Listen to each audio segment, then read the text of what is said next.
I'm Don Pettit, and we have Dan Burbank here. We're on the International Space Station, and we're doing a demonstration with didgeridoos and oscillation of spheres of water. And we've seen on an earlier science episode what happens when I put a drop of water, or actually a fairly large sphere of water, on the speaker, and I drove it with pure sine wave tones from my MP3 player, and it drove the water sphere into some delightful oscillations. And so what we're doing now is live, real time, no recording. We're going to drive sphere oscillations with the melodious notes from our orbital didgeridoo. Now, I didn't happen to bring a didgeridoo with me on this mission. There's not a lot of room in the Soyuz to put a didgeridoo. So we cobbled one up from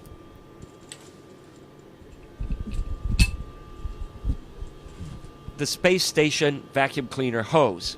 So I got to play the didgeridoo. I'm not really that much of a musician, and I certainly don't look like one. And, you know, the kind of people that play didgeridoos, they look pretty much like musicians.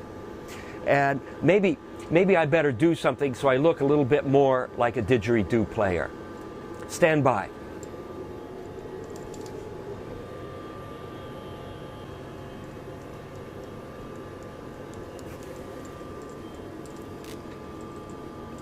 So I got a pair of scissors, and I made my crew shirt into a real musician didgeridoos kind of attire.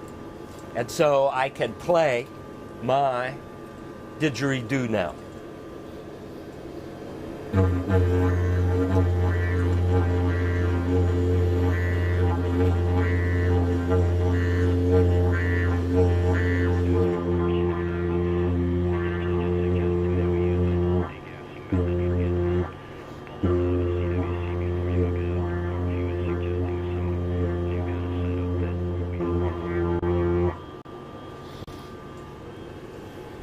It's a good thing we have towels set up all around here to catch these flying drops. And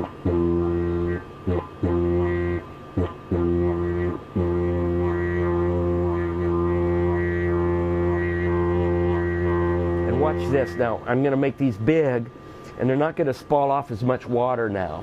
That's kind of interesting.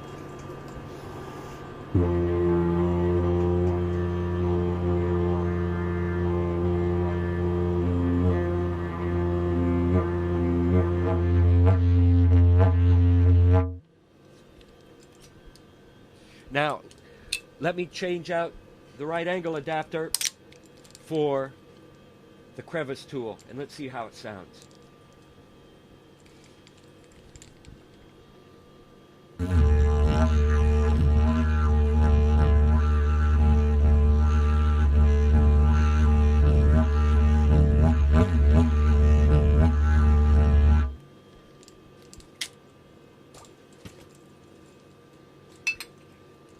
And what we're going to do now is we're going to hook two hoses together and listen to the sound. Now, I'm going to be out of the camera picture because this is a long didgeridoo, and but it makes a real cool sound. So listen.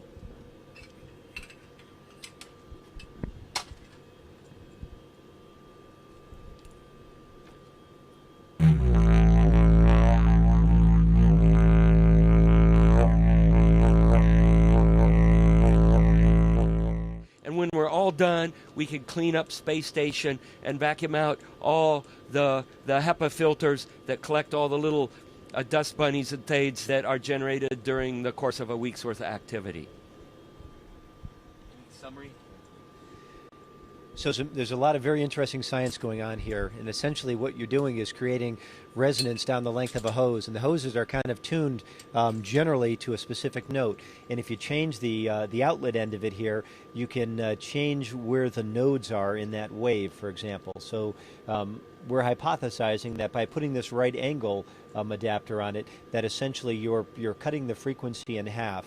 and making it a higher pitch because you're essentially anchoring a node here. There'll be a node at this end, and you'll essentially have a standing wave down the length of this hose. With two hoses, and if you remove it and put the crevice tool, our thinking is that that you've now got a pitch of a tone that's about half of that, so it's a much lower tone. And then if you attach two ends of the hose or two hoses together, it's getting lower still. And so it's really interesting, and it's also very interesting to see how the size of the spheres is affected by the tone. So the spheres are tuned, and you can excite a mode in those, and it's dependent upon the tone as well. So it's an interesting mix of science, music, a little bit of culture, and a little bit of cleaning supplies on board space station. So anyways, it's always an interesting exercise to look at all the things around you and try to look at them in a different way.